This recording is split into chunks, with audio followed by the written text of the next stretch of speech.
Selamat hari Minggu, jemaat yang dikasihi Tuhan, Shalom. Damai sejahtera dan kesehatan selalu beserta kita semua. Selamat datang bagi umat yang baru pertama kali hadir. Majelis mengucapkan selamat beribadah dan bersekutu di GKJ Joglo. Kiranya Tuhan memberkati kita semua.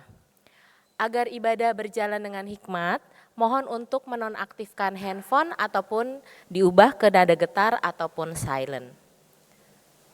Kami akan membacakan pokok-pokok pewarta Minggu 16 Maret 2025.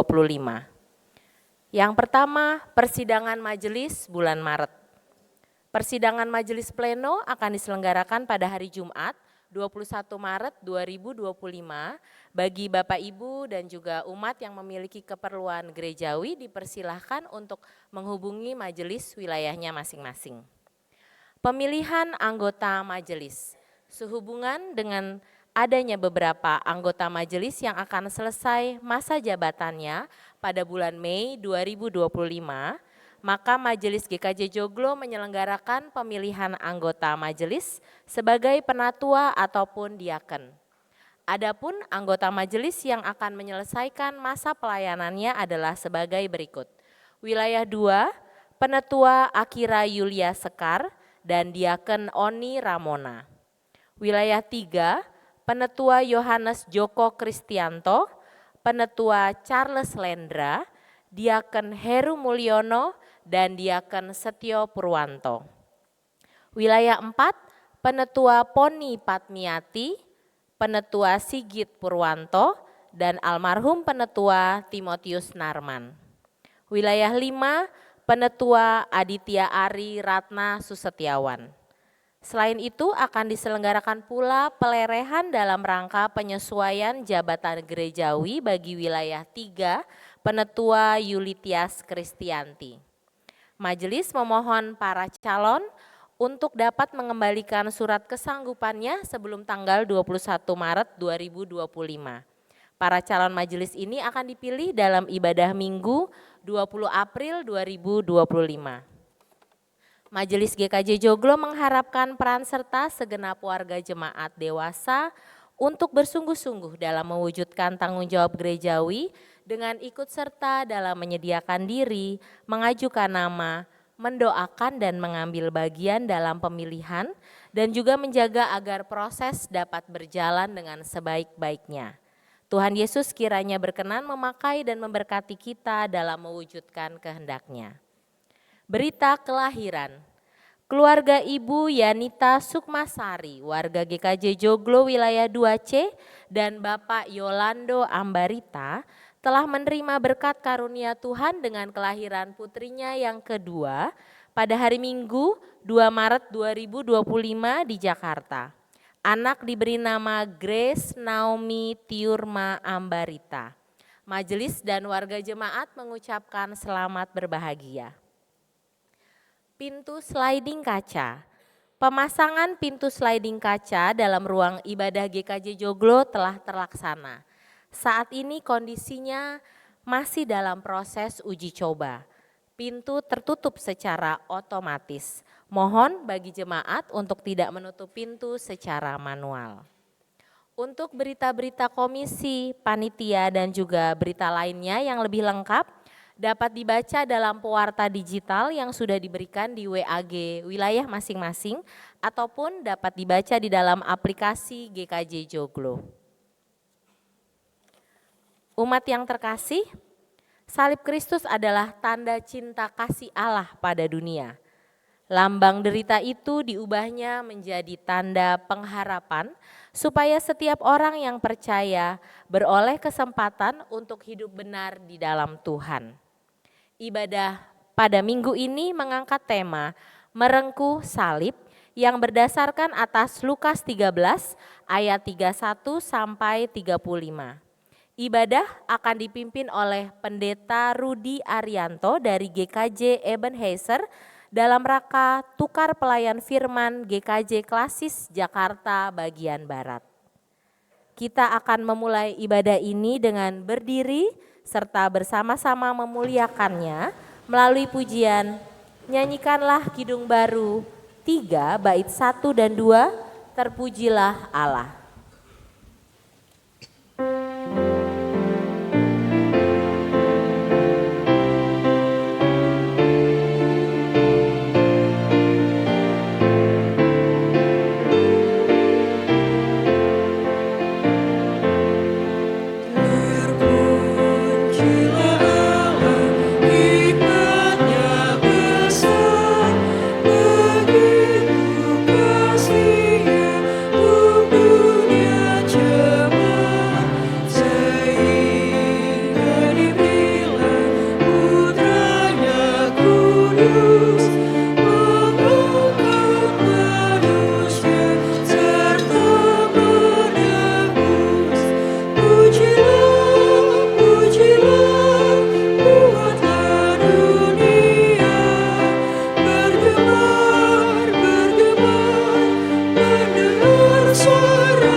Bapak, Ibu, dan saudara-saudara yang dikasihi oleh Tuhan Yesus Kristus, ibadah ini berlangsung di dalam pertolongan Allah Tritunggal, Sang Pencipta, Sang Penyelamat di dalam Kristus, dan Sang Pemelihara ciptaan melalui kehadiran Roh Kudus.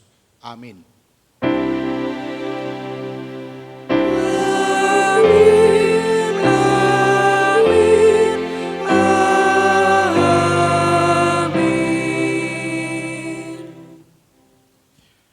Kasih karunia dan damai sejahtera dari Allah Bapa, Anak, dan Roh Kudus beserta saudara sekalian. Dan bersamamu juga.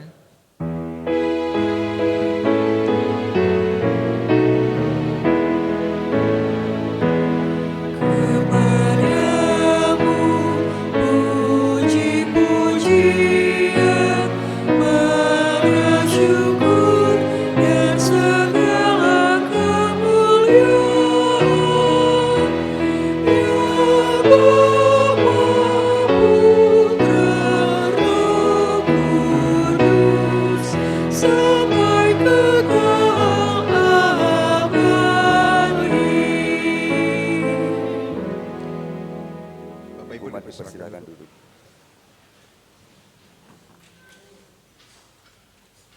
Umat yang terkasih, marilah mengingat panggilan Allah untuk hidup dalam kasih dengan mengucapkan bersama-sama sebagaimana tertulis dalam Injil Matius 22 ayat 37 sampai 40. Mari kita membacanya bersama-sama. Jawab Yesus kepadanya, "Kasihlah Tuhan Allahmu dengan segenap hatimu, dengan segenap jiwamu, dan dengan segenap akal budimu. Itulah perintah yang terutama dan yang pertama. Perintah yang kedua yang sama dengan itu ialah, kasihlah sesamamu manusia seperti dirimu sendiri. Pada kedua perintah inilah tergantung seluruh hukum Taurat dan kitab para nabi."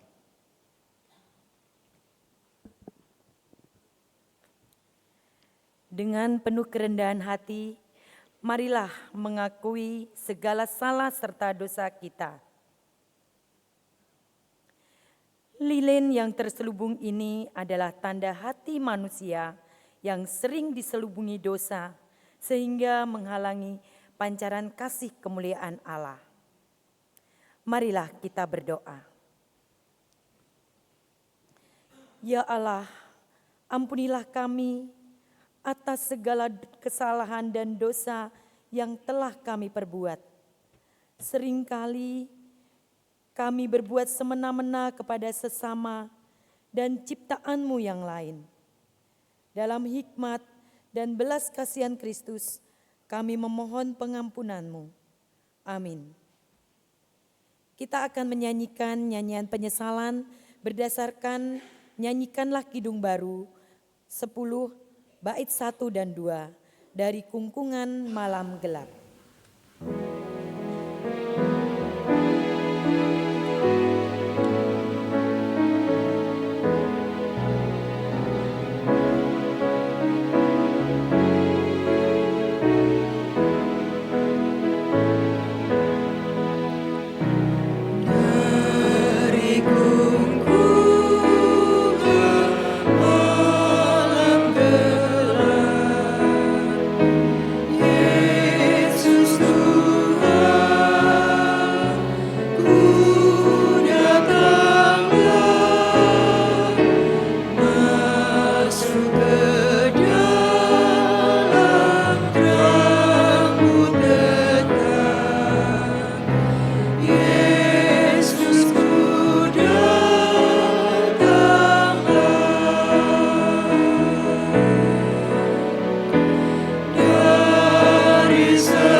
Bapak, Ibu, dan saudara-saudara yang dikasihi Tuhan, selama 40 hari ini kita belajar kembali untuk memaknai kehidupan kita di dalam mengikut Tuhan Yesus. Kita menyadari bahwa tidak mudah mengikut Tuhan.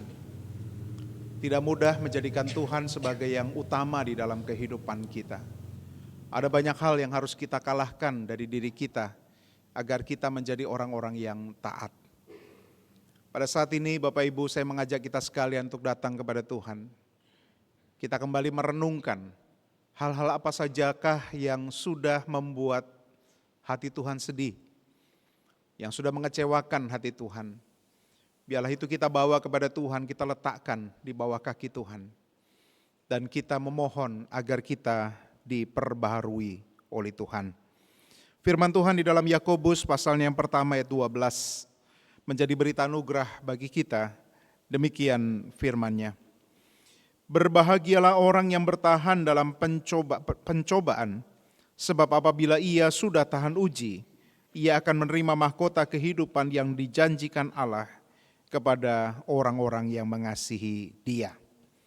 Demikianlah Bapak, Ibu, dan Saudara berita anugerah dari Tuhan.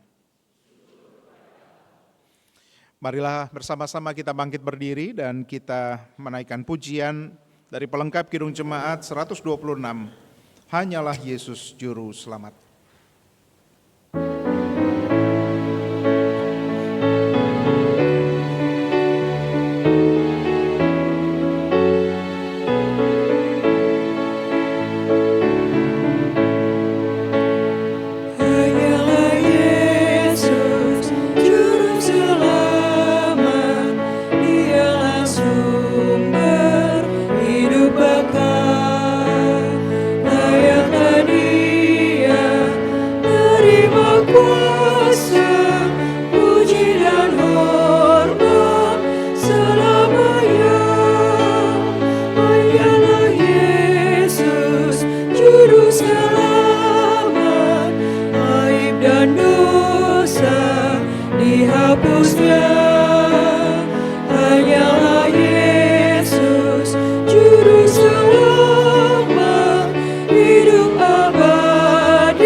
Mari kita bersama-sama siapkan hati kita untuk mulai membaca dan merenungkan firman Tuhan. Kita mohon kekuatan dari Tuhan agar Roh Kudus memampukan kita untuk memahami firman Tuhan dan melakukannya di dalam kehidupan keseharian kita. Mari kita berdoa Bapak, Ibu, dan Saudara. Bapa di dalam surga, kami datang kepadamu pada pagi hari ini. Setelah 1 minggu kami beraktivitas, kami merasakan penyertaan Tuhan yang luar biasa. Dan kami merasa bahwa firman Tuhan menjadi pelita bagi kehidupan yang kami jalani. Oleh sebab itu kami menanti-nanti untuk kembali mendengar sapaan Tuhan, agar kami dikuatkan, agar kami diingatkan untuk senantiasa bergantung kepada Tuhan. Firman Tuhan yang akan kami dengar pada pagi hari ini, biarlah boleh menetap di dalam hati kami Tuhan, sehingga dengan demikian boleh menjadi kekuatan, boleh menjadi penopang di dalam kami menghadapi rupa-rupa tantangan. Demikian pula hamba-Mu yang akan menyampaikannya, ia penuh dengan keterbatasan, tetapi ketika Tuhan mempercayainya untuk menyampaikan apa yang menjadi kehendak hati Tuhan, kami percaya bahwa Tuhan akan memampukan dan melayakkannya. Kami telah siap untuk mendengar firman-Mu ya Tuhan, di dalam nama-Mu ya Kristus yang adalah firman yang sejati itu, kami mengucap syukur dan berdoa. Amin. Bapak, Ibu, dan saudara-saudara yang dikasihi oleh Tuhan Yesus Kristus, mari kita siapkan Alkitab kita. Kita akan membuka Injil Lukas pasalnya yang ke-13. Injil Lukas pasalnya yang ke-13. ayat 31 sampai 35.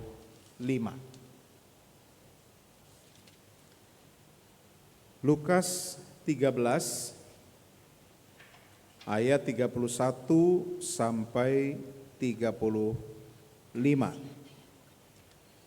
Lembaga Alkitab Indonesia memberi judul kepada perikop ini, keluhan terhadap Yerusalem. Saya bacakan Bapak Ibu dan Saudara, demikian firman Tuhan. Pada waktu itu datanglah beberapa orang Farisi dan berkata kepada Yesus, "Pergilah, tinggalkanlah tempat ini, karena Herodes hendak membunuh engkau." Jawab Yesus kepada mereka, "Pergilah dan katakanlah kepada si rubah itu, Aku mengusir setan dan menyembuhkan orang pada hari ini dan besok, dan pada hari yang ketiga aku akan selesai. Tetapi hari ini dan besok dan lusa aku harus meneruskan perjalananku, sebab tidaklah semestinya seorang nabi dibunuh di luar Yerusalem. Yerusalem, Yerusalem, engkau yang membunuh nabi-nabi dan melempari dengan batu orang-orang yang diutus kepadamu. Berkali-kali aku rindu mengumpulkan anak-anakmu, sama seperti induk ayam mengumpulkan anak-anaknya di bawah sayapnya. Tetapi kamu tidak mau. Sesungguhnya rumahmu ini akan ditinggalkan. Tetapi aku berkata kepadamu, kamu tidak akan melihat aku lagi sampai pada saat kamu berkata, terpujilah dia yang datang dalam nama Tuhan. Demikian Bapak Ibu dan Saudara, pembacaan firman Tuhan yang berbahagialah mereka yang mendengarkan firman Allah dan memeliharanya. Hosiana. Hosiana, Hosiana,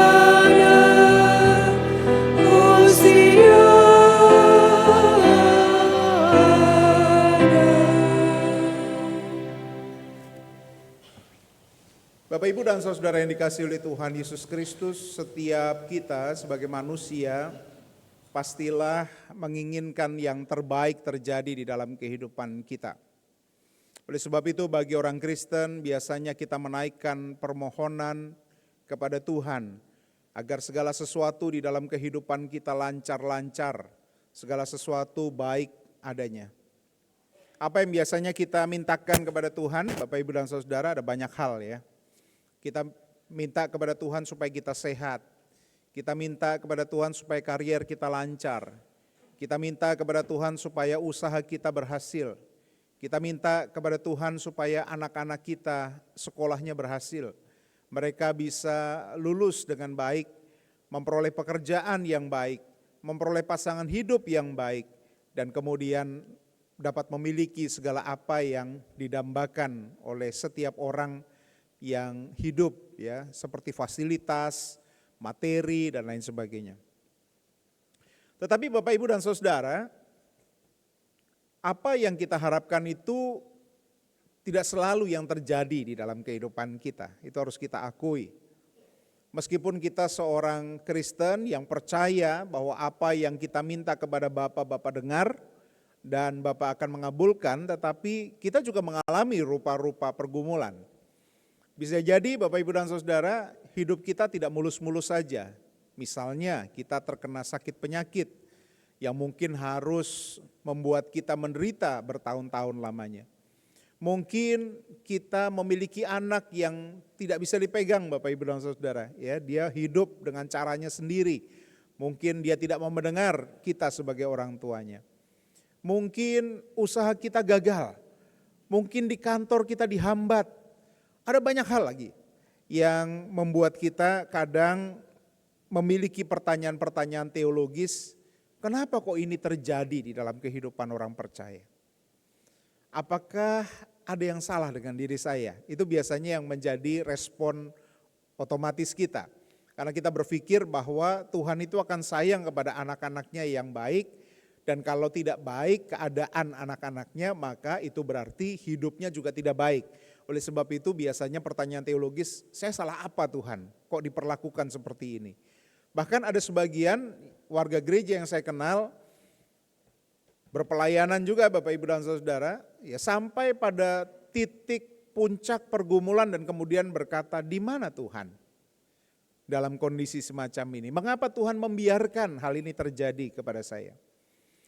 Nah Bapak Ibu dan Saudara, ada banyak cara manusia untuk menghadapi penderitaan. Ada banyak cara manusia untuk merespon terhadap pergumulan. Respon yang banyak saya temukan adalah pasrah. Ya, kemudian duduk, menunggu, melihat seperti apa kemudian pergumulan ini membawa kehidupannya. Tetapi ada sebagian yang naluri bertahannya kemudian membuat dia melakukan hal-hal yang mungkin tidak sesuai dengan firman Tuhan.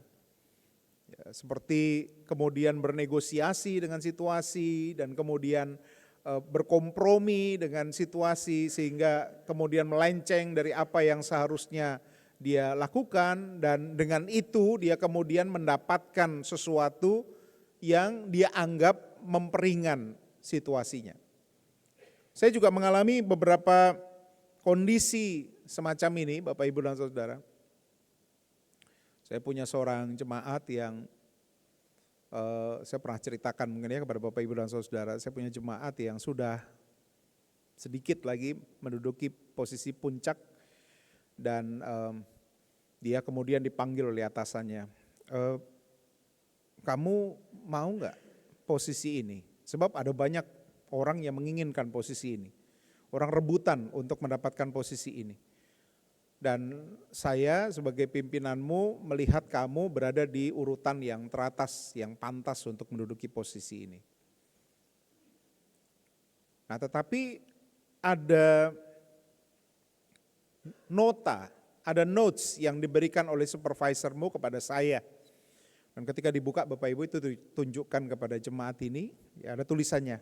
Attention ya, yang bersangkutan Nasrani. Maka tidak bisa dilanjutkan gitu. Nah, oleh sebab itu ditawarkan kepada yang bersangkutan.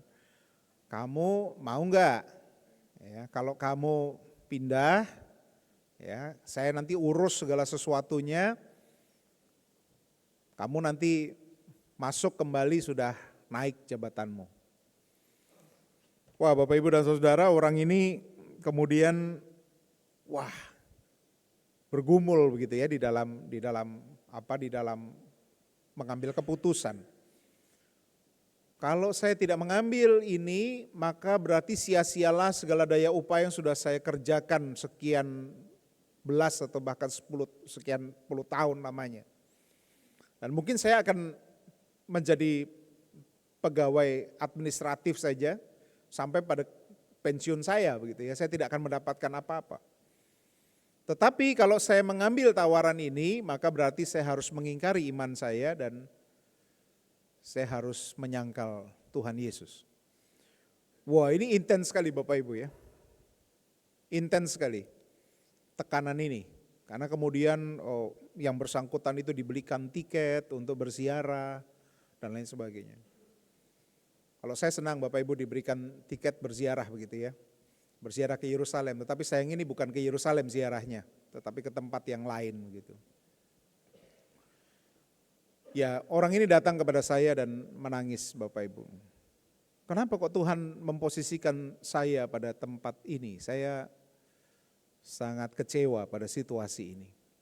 Tetapi saya mencoba mendampingi si Bapak ini untuk terus boleh mengambil keputusan etis yang benar. Dan pada akhirnya Bapak Ibu dan Saudara, orang ini dengan tegas mengatakan tidak. Dan di bawahnya ada seorang Kristen yang lain yang mengambil posisi itu. Dan dia dengan enteng saja mengatakan, oh ya saya berangkat. Dan betul saja ketika dia pulang, dia langsung didudukan pada jabatan itu. Ya saya tidak ingin menceritakan endingnya.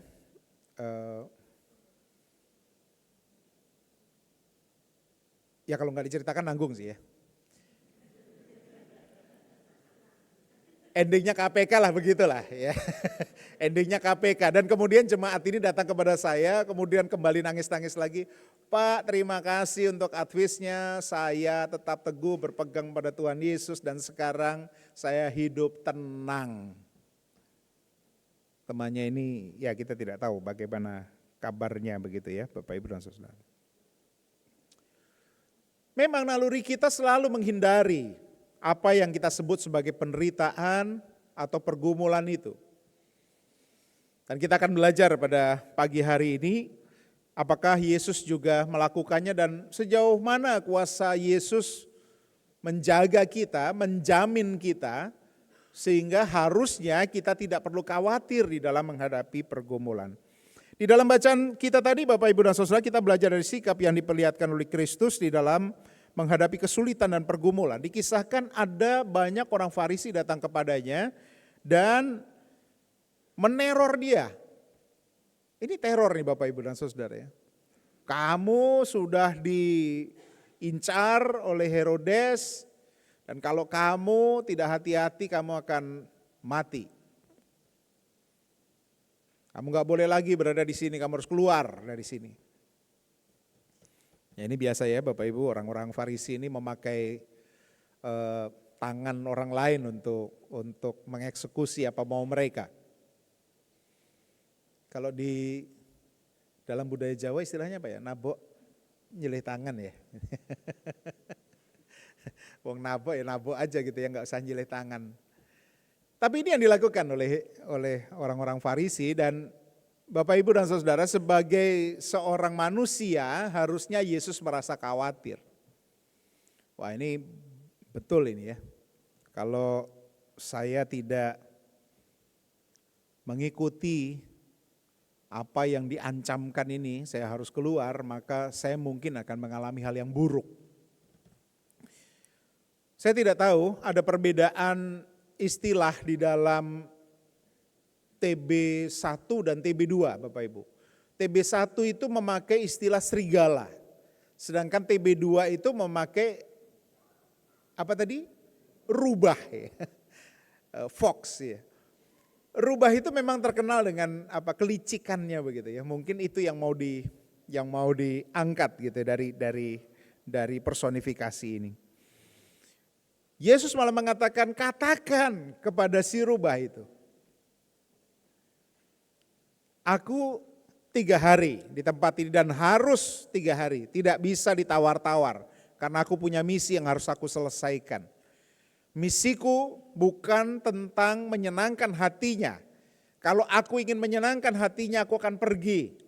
Tetapi aku harus menyenangkan Bapakku. Aku harus melakukan apa yang diperintahkan kepadaku. Oleh sebab itu aku akan tinggal apapun yang terjadi. Wow, luar biasa Bapak Ibu ya. Jadi Yesus ini memperlihatkan identitas sejatinya bahwa tidak ada yang bisa menghalang-halangi, tidak ada yang bisa ngancam-ngancam dia untuk memundurkan dia dari misi yang harus dia emban. Dan memang ini yang terjadi ya, pada akhirnya Yesus tetap di Yerusalem, Yesus tetap memberitakan berita kerajaan Allah dan kemudian Yesus memang harus menemui kematian oleh karena situasi dan kondisi yang terus menekan dia dan disitulah justru dia tampil sebagai pemenang karena dia taat sampai akhir. Nah Bapak Ibu dan Saudara yang dikasihi oleh Tuhan Yesus Kristus, apa pelajaran yang bisa kita ambil dari bacaan pada pagi hari ini? Saya ingin menitipkan paling tidak 3 hal Bapak Ibu. Yang pertama, bahwa penderitaan, pergumulan adalah panggilan bagi setiap orang yang mau mengikut Yesus. Jadi kalau Bapak Ibu dan Saudara memilih menjadi seorang Kristen dan tidak mau menderita, maka Bapak Ibu dan Saudara memilih hal yang keliru. Kalau kita memilih Yesus, maka kita harus juga memandang pribadi Yesus yang sedia menderita untuk kita. Sedia menderita agar manusia yang dikasihinya selamat. Dan tidak ada Tuhan yang digambarkan sebagai Tuhan yang menderita bersama dengan umatnya selain daripada Yesus Kristus. Tuhan itu selalu ditempatkan di dalam posisi yang tidak tersentuh. Karena Tuhan itu harus dijaga kesuciannya. Supaya ia layak untuk disembah, ia layak untuk dihormati. Tetapi Yesus, dia menempatkan diri serendah-rendahnya bahkan lebih rendah dari manusia. Agar apa yang ingin ia kerjakan sebagai tanda cinta kasihnya kepada manusia itu digenapi. Ini yang membuat kekristenan itu menjadi sesuatu yang spesial, sesuatu yang khusus. Oleh sebab itu, di dalam Kisah Para Rasul, Bapak Ibu dan Saudara, orang-orang yang ngikutin Yesus, meniru-niru Yesus, kemudian rela menderita, kemudian diancam-ancam, ditindas, dipersekusi, itu diparapi Bapak Ibu dan Saudara, itu disebut dengan sebutan ejekan sebagai Kristen. Jadi itu bukan gelar, itu bukan sesuatu yang patut kita banggakan, tetapi itu adalah status, itu adalah panggilan, adalah sebutan yang diperuntukkan bagi mereka yang meniru-niru Kristus. Jadi kalau Kristus yang menderita Bapak Ibu dan Saudara, maka kita sebagai orang percaya harus juga siap menderita. Ya, kalau kita jadi pengikut Kristus tapi kita nggak mau menderita lah, ya aneh gitu ya. Wong Tuhannya saja menderita kok, mosok kita tidak mau menderita. Sebetulnya Bapak Ibu dan Saudara, penderitaan itu bukan hukuman untuk kita. Tetapi penderitaan itu adalah jalan yang diambil oleh Yesus untuk semakin mendekatkan dirinya dengan kita. Demikian pula penderitaan di dalam kehidupan kita harusnya mendekatkan kita dengan Tuhan. Dan semakin dekat kita dengan Tuhan, semakin dekat kita dengan kehendaknya. Semakin dekat kita dengan kehendaknya, semakin cinta kita kepada Tuhan. Kita mendengar kisah Ayub ya Bapak Ibu dan Saudara ya. Ayub itu seorang yang saleh, dia juga mengalami rupa-rupa penderitaan. Tetapi perhatikan di dalam Ayub 42 ayat 5, ini di akhir semua penderitaannya, apa yang Ayub ambil sebagai kesimpulan tentang penderitaannya itu? Ayub mengatakan begini, hanya dari kata orang saja selama ini aku mendengar tentang engkau. Tetapi sekarang mataku sendiri memandang engkau. Artinya Bapak Ibu dan Saudara, justru di dalam pergumulan itulah Ayub dapat berjumpa dengan Tuhan, Ayub dapat mengenali siapa Tuhannya, dan Ayub dapat mengandalkan Tuhan. Jadi sebetulnya melalui pergumulan itulah kita dimurnikan, kita dibangun, kita ditumbuhkan. Oleh sebab itu kalau kita berdoa jangan salah Bapak Ibu. Kadang-kadang kita itu kalau berdoa salah ya. Ketika kita sedang bergumul kita bilang apa kepada Tuhan? Tuhan tolong angkat pergumulanku. Betul enggak itu? Seringkali kita berdoa seperti itu.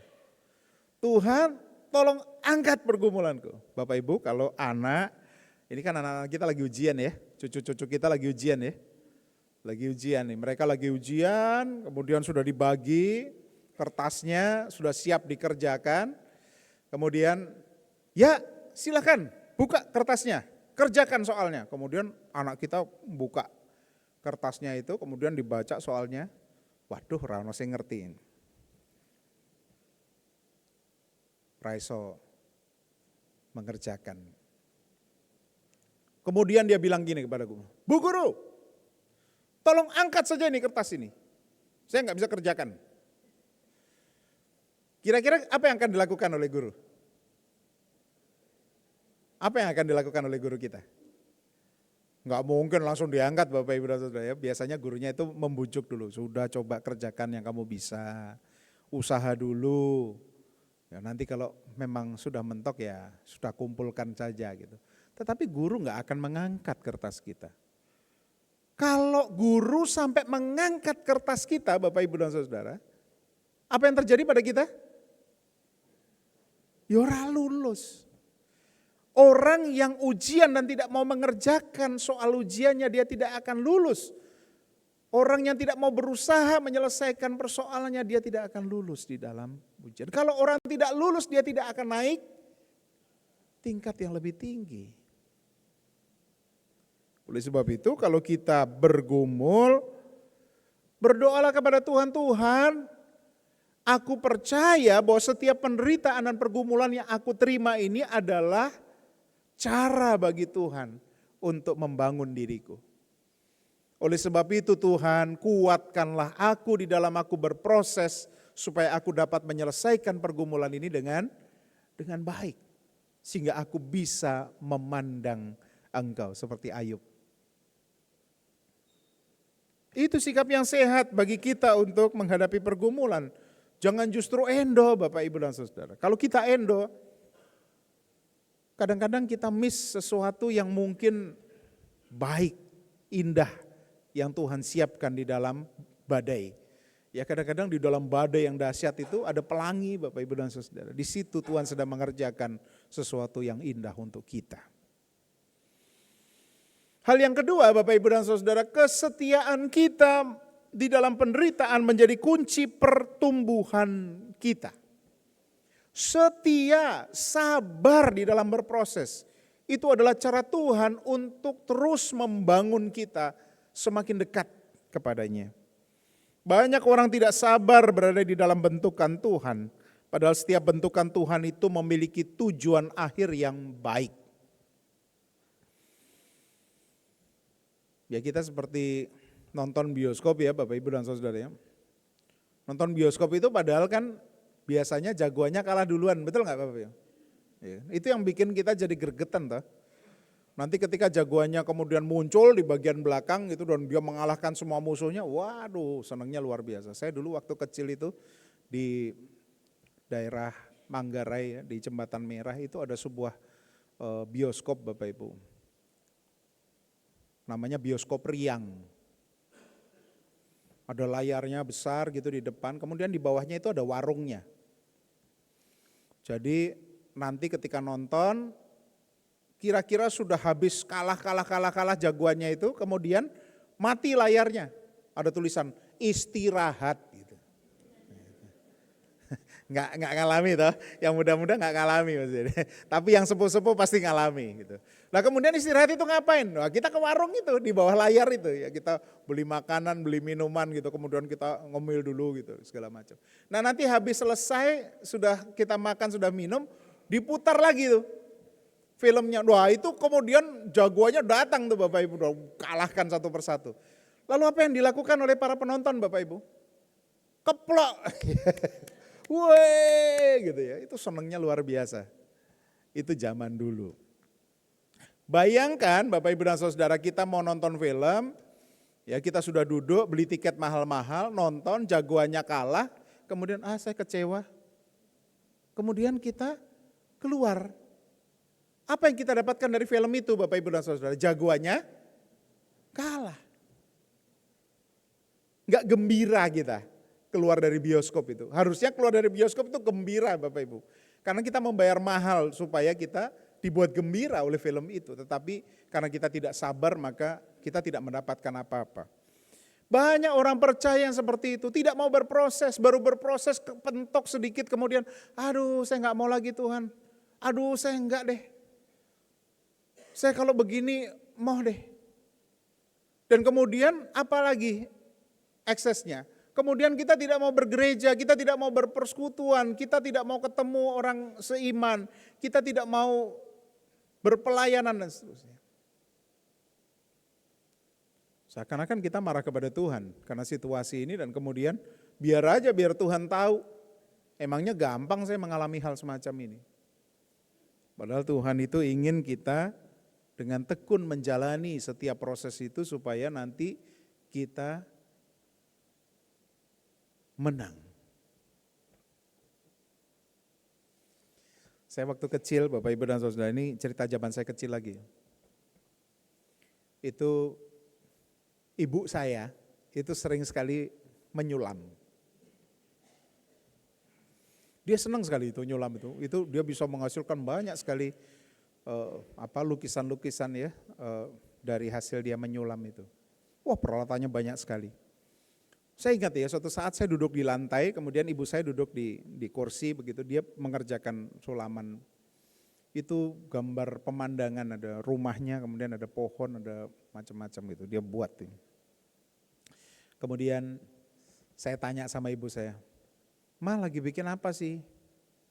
"Oh, Mama lagi bikin lukisan, bagus Dek, nanti kamu akan lihat kalau Mama sudah selesai." Lalu saya lihat ke atas, saya cermati gitu. Kemudian saya bilang begini ke mama saya ingat betul itu. "Ma, gambarnya kok jelek?" Sebab kalau saya lihat dari bawah, Bapak Ibu, apa yang kita lihat kalau orang menyulam dan dilihat dari belakang? Itu benangnya ting telalang ke sana kemari ya, enggak karu-karuan begitu ya. Jadi benangnya itu ke sana kemari, nah, rupanya itu nanti akan dirapikan. Tetapi kalau dilihat dari bawah itu enggak karu-karuan. Jelek, Mah.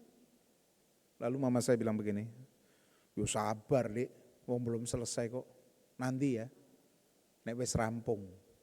Nah kemudian ibu saya selesai nih, betul-betul selesai, lalu dikunci, kemudian saya didudukkan di pangkuannya.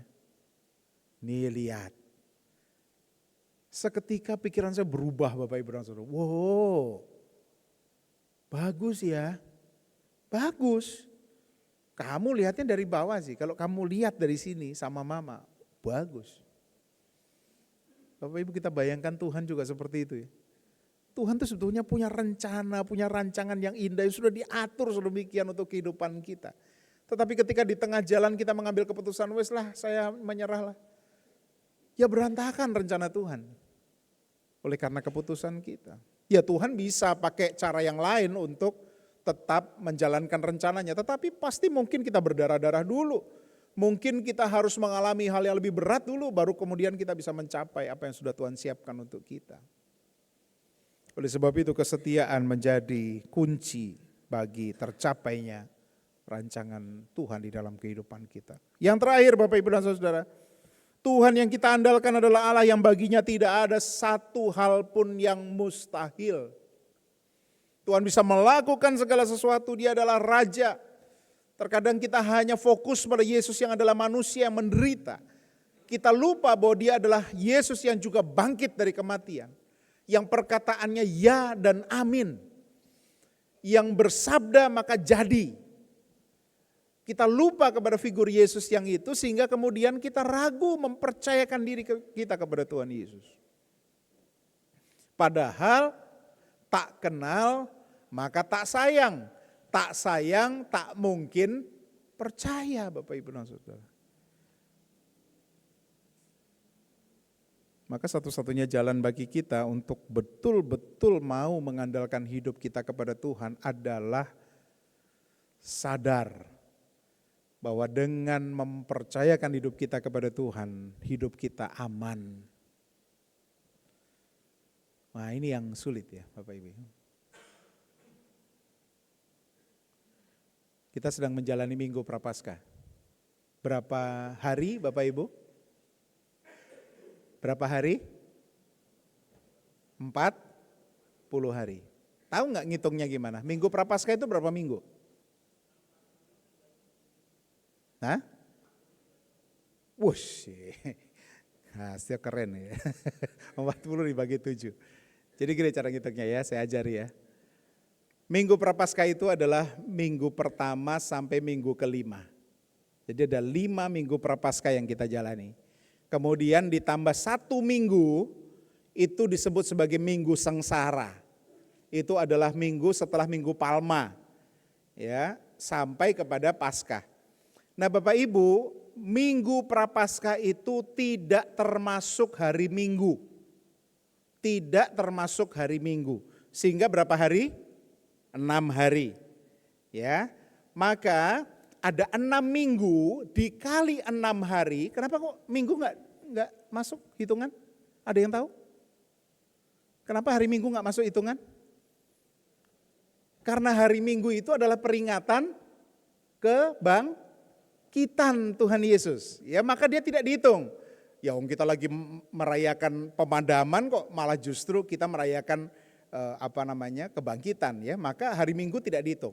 Maka 6 minggu dikali 6 hari itu jumlahnya 36 Bapak Ibu dan Saudara. Loh, kan 40. Maka ditarik mundur dari yang 36 itu mulai dari hari Sabtu. Sabtu, Jumat, Kamis, Rabu. Tambah 4, persis 40 hari. Maka Rabunya itu adalah masa awal kita menjalankan masa Prapaskah. Itulah yang disebut dengan Rabu Abu.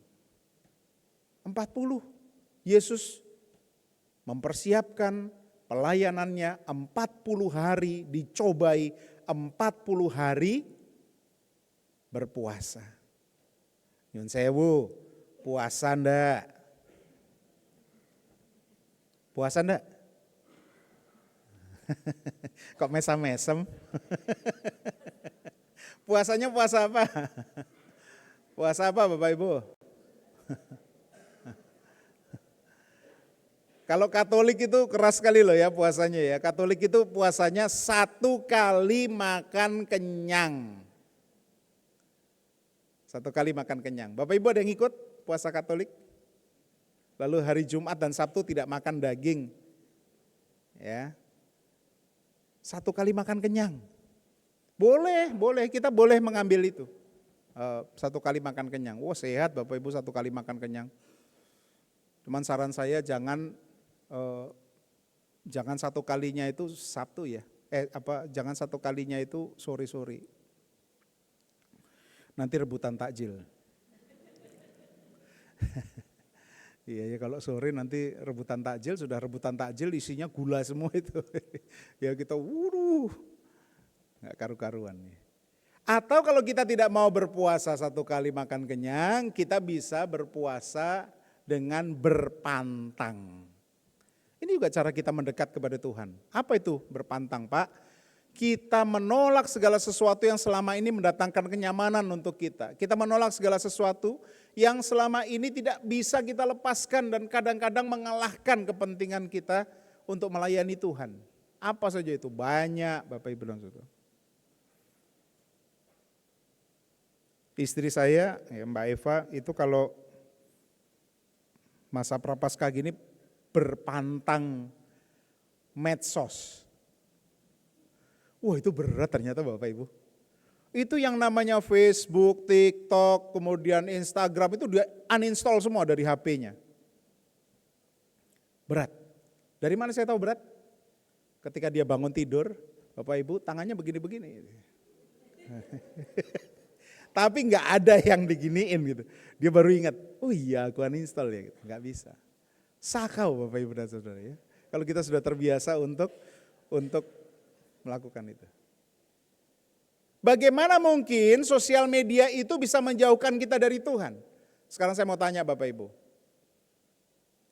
Mana lebih dekat dari posisi kita tidur, Alkitab atau HP kita? Mana lebih dekat? Pak, di dalam HP kan ada Alkitabnya. Nggak usah gitu. Kadang-kadang kita bangun pagi-pagi itu yang kita canda pertama itu HP kok gitu. Kita bukan saat teduh, kita bukan berdoa, kita bukan mengucap syukur kepada Tuhan. HP dulu gitu, kemudian kita lihat, kita scroll. Ketika tidak ada, waduh sakau Bapak Ibu. Oh, sekarang luar biasa nih Mbak Eva ketika bangun pagi-pagi itu langsung duduk, dia setel ragu rohani, baca Alkitab. Oh, saya terpaksa ikut ya. Ya nggak terpaksa ya, akhirnya ikut bersama-sama begitu. Sejauh mana kita mau berkorban untuk mendekat kepada Tuhan, itu pertanyaan yang harus kita tanyakan kepada diri kita.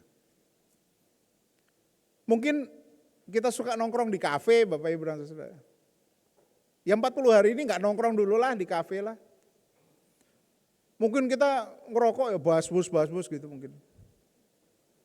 Yang 40 hari ini nggak ngerokok dulu lah. Dan itu akan menghasilkan banyak uang. Nanti Bapak Ibu akan terkejut melihat bahwa kegiatan-kegiatan yang kita lakukan itu menghasilkan banyak uang. Rokok misalnya, itu menghasilkan banyak uang kalau Bapak Ibu berhenti. Uangnya lalu kemana? Uangnya masukkan toples. Lalu setelah selesai masa prapaskah atau pada masa prapaskah itu bisa disetorkan ke gereja untuk kegiatan-kegiatan derma.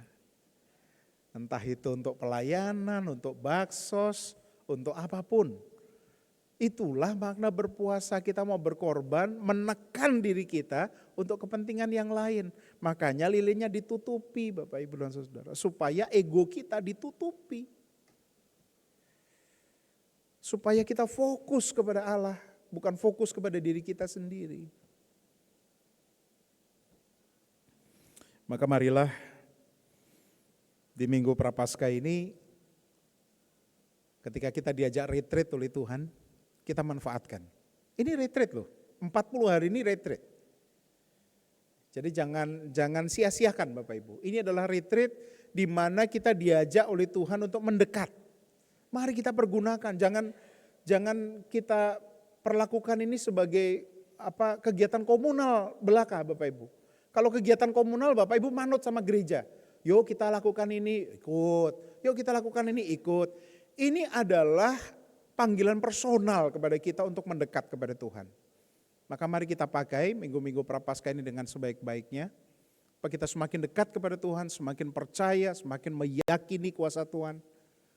Dan apapun pergumulan yang kita hadapi, kita tidak akan pernah takut menghadapinya. Tuhan Yesus memberkati. Amin.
Mari kita berdoa Bapak Ibu. Terima kasih ya Tuhan Yesus, Engkau sudah mengingatkan kami bahwa penderitaan adalah jalan kami, pergumulan adalah hal yang biasa di dalam kehidupan orang percaya sebagai pengikut-Mu. Ampuni kami Tuhan, kalau ketika kami mengalami pergumulan dan kami memutar otak bagaimana caranya untuk menghindari pergumulan-pergumulan yang harus kami hadapi. Tuhan, tolong kami untuk dengan berani menyongsong pergumulan dan menghidupi pergumulan sebagai jalan Tuhan untuk membentuk kehidupan kami, agar kami terus dibentuk menjadi seperti Engkau. Terima kasih untuk firman-Mu pada pagi hari ini Tuhan, ajar kami untuk kuat dan setia, tekun di dalam mengikut Tuhan, meskipun apa menghadang di dalam perjalanan hidup kami. Pada saat ini ya Tuhan, bersama-sama dengan umat-Mu di GKJ Joglo ini, hamba-Mu berdoa, kami menyatukan hati, mengingat saudara-saudara kasih kami yang sedang berada di dalam kondisi lemah tubuh, dan di dalam proses penyembuhan.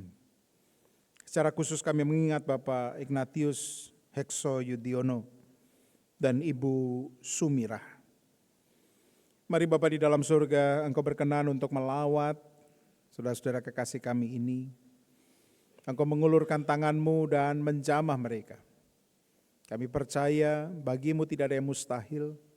Oleh sebab itu kami percaya juga melalui berbagai sarana yang mereka terima, baik itu makanan, minuman, obat-obatan, tindakan medis, Tuhan mengerjakan mukjizat bagi mereka.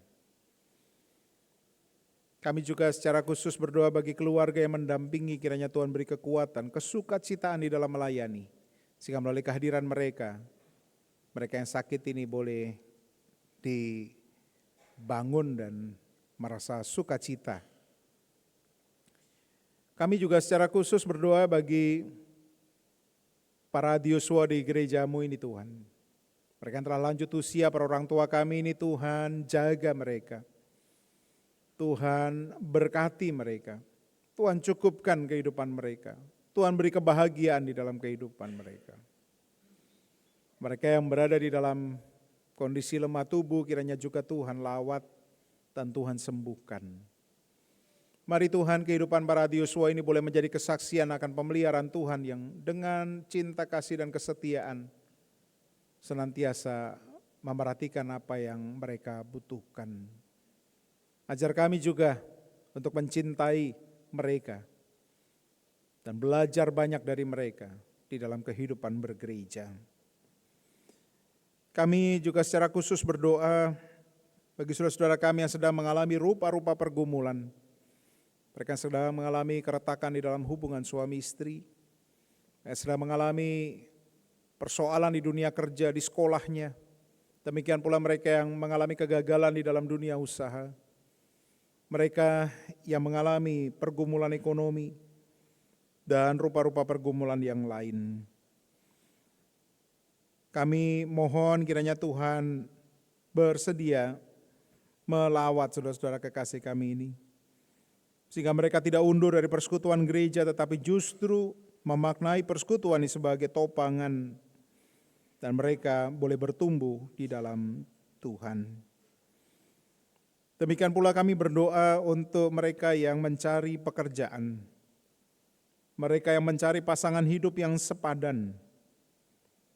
Mari kiranya Tuhan juga boleh melawat, Tuhan boleh memerhatikan anak-anak kami ini.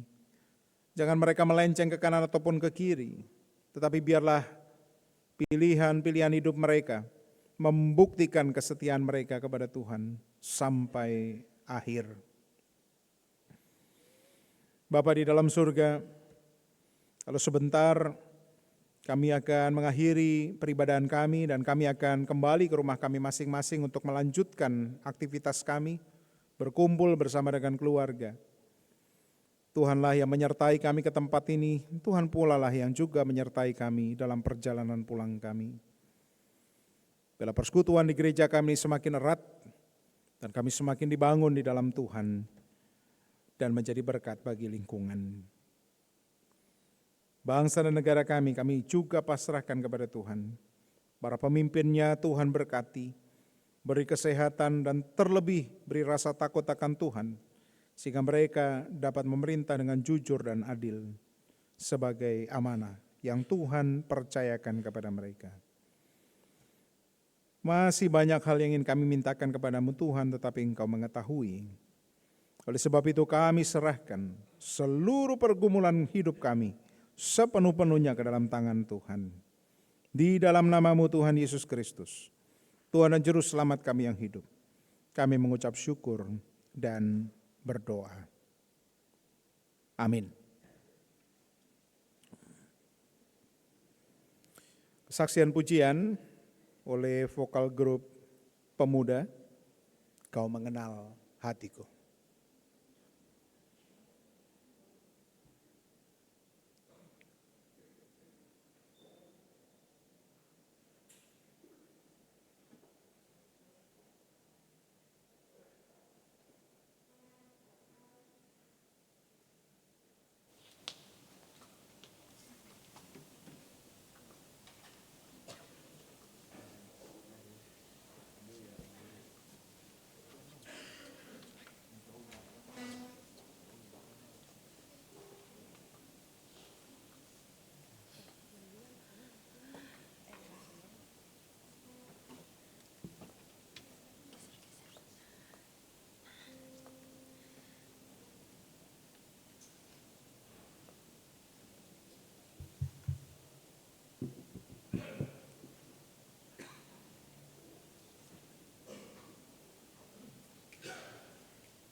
Terima kasih untuk persembahan pujian dari vokal grup pemuda.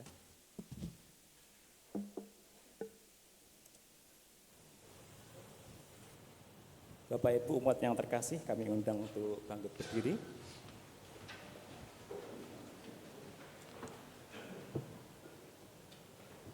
Bersama dengan gereja-gereja di dunia dalam sejarah penyelamatan Allah, sejak zaman para rasul, marilah kita menyegarkan iman dengan mengucapkan pengakuan iman rasuli bersama-sama. Aku percaya kepada Allah, Bapa yang Maha Kuasa, Khalik langit dan bumi, dan kepada Yesus Kristus, Anaknya yang tunggal Tuhan kita, yang dikandung dari Roh Kudus, lahir dari anak darah Maria, yang menderita di bawah perintahan Pontius Pilatus, disalibkan, mati dan dikuburkan, turun ke dalam kerajaan maut. Pada hari yang ketiga, bangkit pula dari antara orang mati, naik ke sorga, duduk di sebelah kanan Allah, Bapa yang Maha Kuasa, dan akan datang dari sana untuk menghakimi orang yang hidup dan yang mati. Aku percaya kepada Roh Kudus, gereja yang kudus dan am, persekutuan orang kudus, pengampunan dosa, kebangkitan daging, dan hidup yang kekal. Bapak Ibu, dia mohon duduk kembali.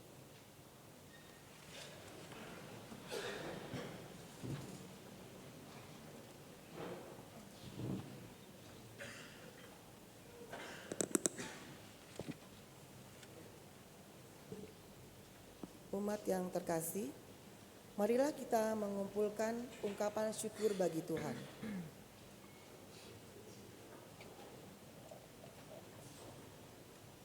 Persembahan yang akan kita kumpulkan pada hari ini adalah persembahan mingguan dan bulanan. Persembahan mingguan yang disampaikan melalui kantong persembahan ataupun scan QRIS yang tersedia di bangku umat. Dan persembahan bulanan melalui transfer ke rekening yang tertera pada layar. Nats persembahan didasarkan pada surat Roma 12 ayat 1. Karena itu saudara-saudara, oleh kemurahan Allah, aku menasihatkan kamu supaya kamu mempersembahkan tubuhmu sebagai persembahan yang hidup, yang kudus dan yang berkenan kepada Allah. Itulah ibadahmu yang sejati. Persembahan akan kita kumpulkan dengan menyanyikan pelengkap Kidung Jemaat 146, bait pertama dan kedua, Bawa Persembahanmu.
dipersilakan untuk berdiri.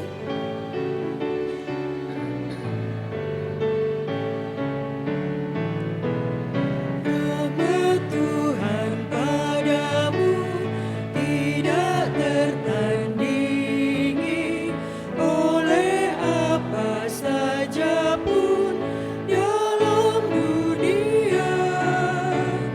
Kasih dan karunia sudah kau terima, bawa persembahanmu tanda sukacitamu, bawa persembahanmu, ucaplah syukur. Mari kita hantarkan dalam doa persembahan. Puji syukur Tuhan Yesus, terima kasih Tuhan atas berkat-Mu yang tak pernah berhenti dalam kehidupan kami. Saat ini kami bersama-sama mengumpulkan persembahan di sini. Kiranya Kau urapi dan Kau berkati ya Tuhan Yesus. Dan ini adalah untuk semakin kami diberikan saksi-Mu, diberikan kami untuk melayani Engkau terkhusus di GKJ Jugul ya Tuhan. Kami juga berdoa untuk para majelis yang mengelolanya. Kau berikan hikmat kebijaksanaan dalam mengelolanya dan mengaturnya untuk komisi tim bebadan dan juga umat seluruhnya Tuhan Yesus. Dan bertanggung jawab dengan baik ya Tuhan. Kiranya Kau semuanya ini Kau berkati dan seturut dengan kehendak-Mu. Tuhan, terima kasih dan kami akan akhiri doa ini dengan doa yang telah Kau ajarkan kepada kami. Bapa kami yang di surga, dikuduskanlah nama-Mu, datanglah kerajaan-Mu, jadilah kehendak-Mu di bumi seperti di surga. Berikanlah kami pada hari ini makanan kami yang secukupnya, dan ampunilah kami akan kesalahan kami, seperti kami juga mengampuni orang yang bersalah kepada kami. Dan janganlah membawa kami ke dalam pencobaan, tapi lepaskanlah kami daripada yang jahat, karena Engkau-lah yang punya kerajaan dan kuasa dan kemuliaan sampai selama-lamanya. Amin. Umat dimohon tetap berdiri.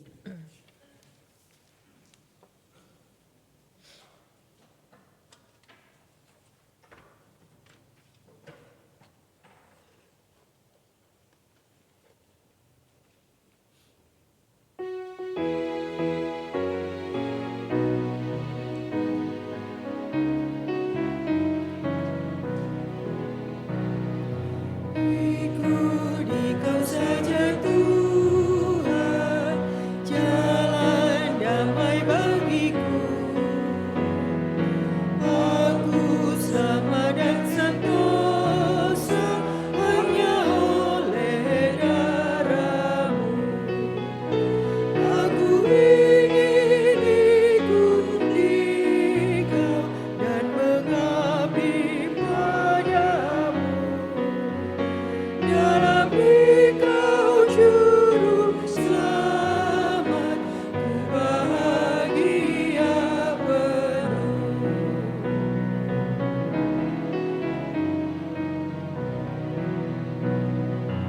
Ikuti Kau di sengsara, karena janji-Mu teguh.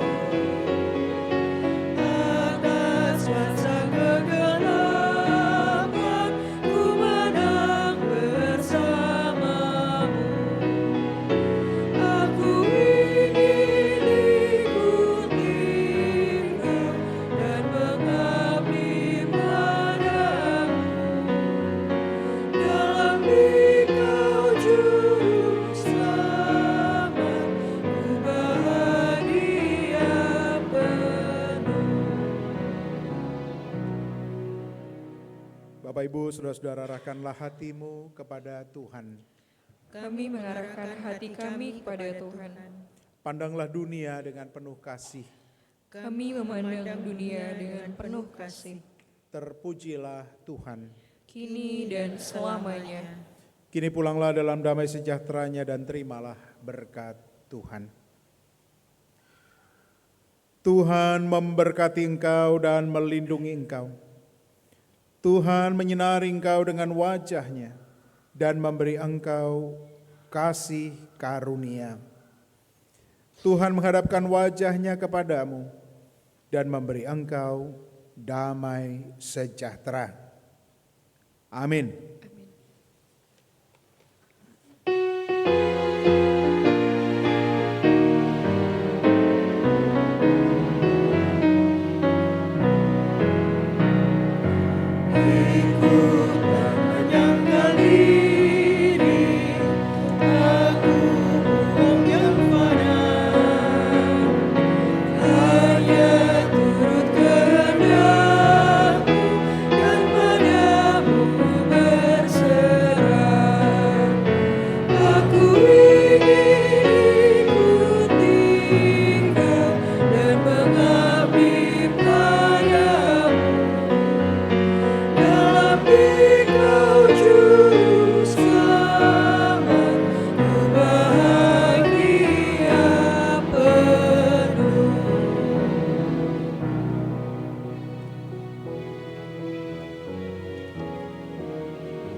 Umat yang terkasih, selamat melanjutkan peribadahan saudara dalam hidup sehari-hari.